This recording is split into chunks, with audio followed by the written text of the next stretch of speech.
Halo teman-teman, kita berjumpa kembali ya dalam channel kita ini Pak Blenders. Jadi teman-teman, kita masih membahas seputaran dunia gambir, ya. Yang pastinya di pembahasan produksi gambir. Jadi teman-teman, kita kemarin sudah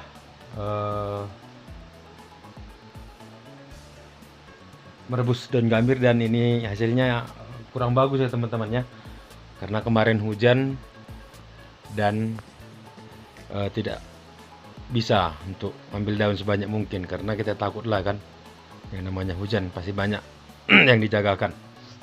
Nah, jadi ketepatan juga kita mencetak yang namanya ekstrak gambir ya. Ini udah kecetak nih, bulatan-bulatan kecil ya, udah kita cetak dan itu masih ada sebagian yang perlu kita servis. Nah teman-teman, sembari itu juga kita sudah memasak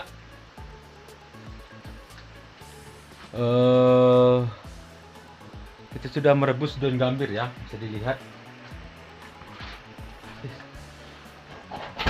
Ini dia, kita rebus daun gambir ya.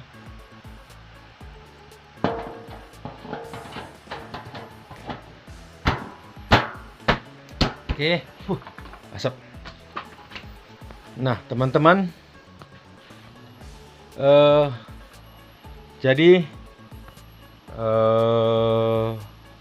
kita sekarang sedang merebus daun gambir, yaitu perebusan pertama. Jadi dalam proses perebusan gambir itu, kalau menghasilkan gambir yang baik itu 2 kali rebus atau 2 kali mengepres ya. Jadi tapi dengan air yang sama gitu. Jadi daun pertama dimasukkan dengan air mendidih, lalu dimasukkan daun, dan sudah matang daunnya diangkat, airnya tetap dibiarkan, lalu ditambahkan lagi dengan daun yang baru ya, bukan ditambahkan lagi dengan air yang baru, bukan ya. Kita rebus air, masukkan daun, dan setelah itu daunnya matang diangkat, masukkan daun yang baru ya, airnya tetap di situ, seperti itu.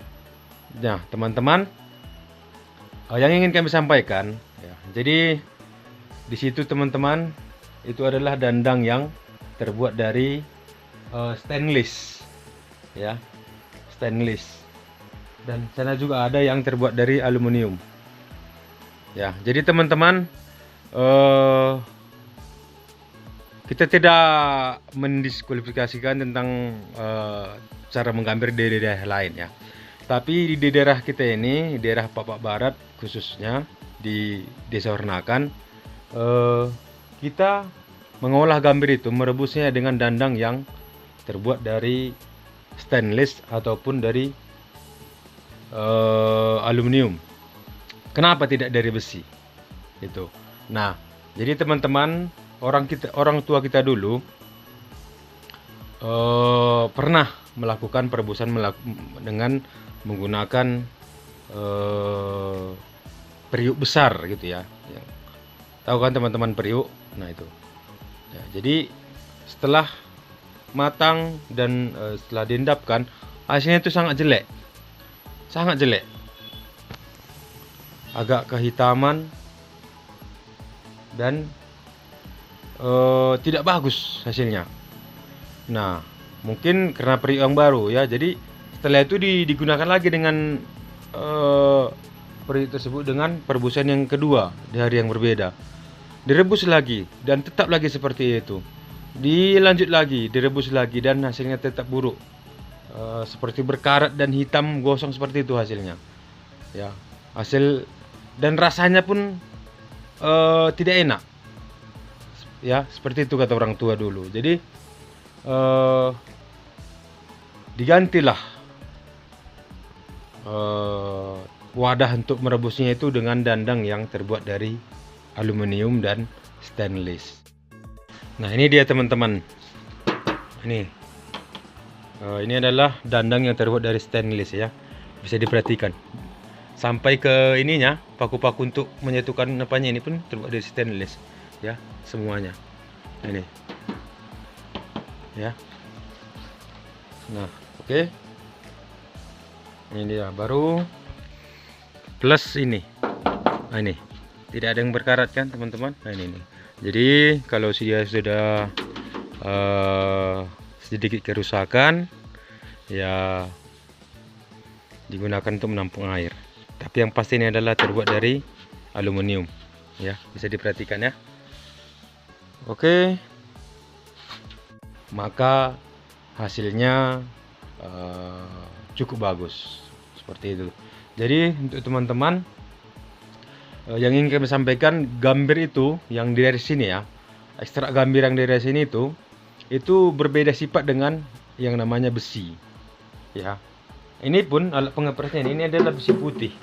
Ini memang ini besi biasa, tapi ini wadahnya ini untuk terkenanya ke daun itu warna apa, terbuat dari stainless. Ini tidak berkarat teman-teman ya, tidak berkarat. Jadi dia itu tidak boleh bersentuhan langsung kepada besi karena bisa menyebabkan si ekstraknya itu menjadi tercemar seperti itu. Yang pasti kalau sudah gambir tercemar ya pasti rugilah yang adanya seperti itu ya. Jadi kemarin itu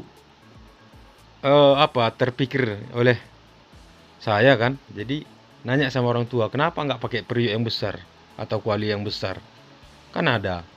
Nah diceritakanlah seperti yang tadi bilang, gambirnya tercemar, tidak bagus hasilnya, tenaganya terbuang sia-sia seperti itu ya. Nah, itulah dia teman-teman. Jadi untuk supaya teman-teman ketahui ya itu tadi, jangan kalau nanti teman-teman punya alat sendiri atau mengolah gambir sendiri, jangan mengolahnya dengan gunakan periuk yang terbuat dari besi atau dandang yang terbuat dari besi. Ada kan? Ya, seperti itu. Jadi gunakanlah dandang yang terbuat dari stainless atau dari aluminium. Oke? Ya memang kalau kekuatannya jauh dibandingkan dengan besi, ya. Mungkin besi tadi dibanting pun tahan. Nah, kalau ini kita harus pelan-pelan menggunakannya. Oke, seperti itu teman-teman. Ya, mudah-mudahan bermanfaat untuk kita semua. Oke?